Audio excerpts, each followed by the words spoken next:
Assalamualaikum warahmatullahi wabarakatuh. Salam dan bahagia.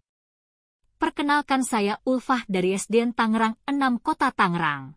Saya akan memaparkan tugas 1.1.A.8. Koneksi antar materi. Kesimpulan dan refleksi modul 1. Pengertian pendidikan dan pengajaran tidaklah sama. Yang pertama, pengajaran adalah bagian dari pendidikan.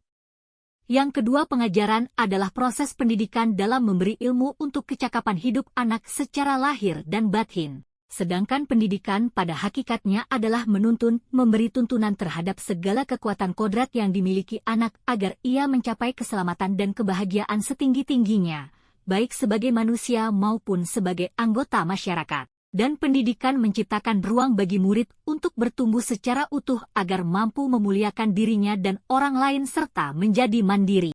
Pertanyaan pemantik. Yang pertama, apa yang Anda percaya tentang murid dan pembelajaran di kelas sebelum saya mempelajari modul 1.1? Yang kedua, apa yang berubah dari pemikiran atau perilaku Anda setelah mempelajari modul ini? Yang ketiga, apa yang dapat segera Anda terapkan lebih baik agar kelas Anda mencerminkan pemikiran Ki Hajar Dewantara? Saya percaya tentang murid dan pembelajaran di kelas sebelum saya mempelajari modul 1.1.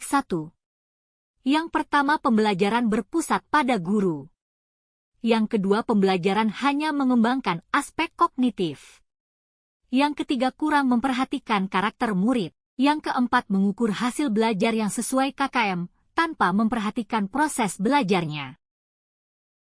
Dari pemikiran atau perilaku Anda setelah mempelajari modul ini? Yang pertama, fasilitator, yaitu guru berperan sebagai fasilitator pembelajaran yang mendukung dan memandu murid dalam eksplorasi pengetahuan dan pemahaman. Yang kedua, student centered, yaitu guru berperan sebagai fasilitator pembelajaran yang mendukung dan memandu murid dalam eksplorasi pengetahuan dan pemahaman. Tiga, pemahaman budaya lokal, yaitu guru memahami dan memasukkan elemen budaya lokal ke dalam pembelajaran. Ini membantu murid merasa terhubung dengan materi pembelajaran dan konteks sosial mereka.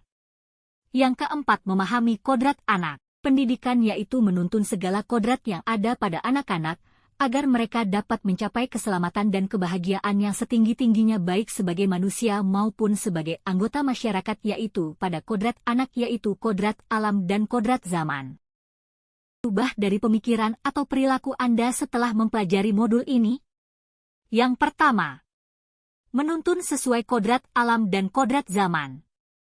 Meyakinkan diri sendiri bahwa setiap anak itu memiliki bakat dan minat sesuai kodrat alamnya. Dan tugas saya sebagai pendidik yaitu menuntun kodrat alam siswa agar dapat berkembang ke arah yang lebih baik lagi dan bisa mengikuti kodrat zamannya.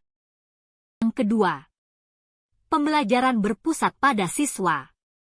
Menjadikan siswa sebagai subjek dalam pembelajaran untuk bisa mengeksplor keingintahuan siswa tentang pengetahuan yang ingin dipelajari dengan berbagai bidang. Pendidikan harus diarahkan pada pelayanan kepada anak, yang artinya bahwa proses pendidikan harus didasarkan pada kebutuhan dan kepentingan anak.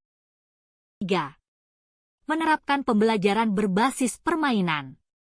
Kodrat anak adalah bermain sehingga pembelajaran dengan berbasis permainan bisa menyenangkan bagi peserta didik dengan menggunakan ice breaking.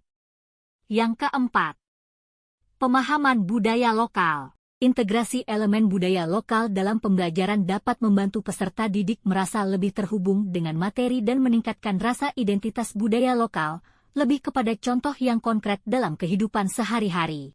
Kesimpulan. Yang pertama, pendidik tugasnya menuntun peserta didik berdasarkan kodrat alam dan kodrat zaman. Yang kedua, pembelajaran seharusnya berpusat pada peserta didik. Guru sebagai fasilitator yang membantu peserta didik untuk dapat mengembangkan pemahaman dan keterampilan melalui interaksi aktif. Yang ketiga, pendidikan seharusnya mencerminkan budaya lokal dan menghubungkan pembelajaran dengan kehidupan sehari-hari sebagai contoh konkret. Demikian pemaparan dari saya. Saya ucapkan terima kasih.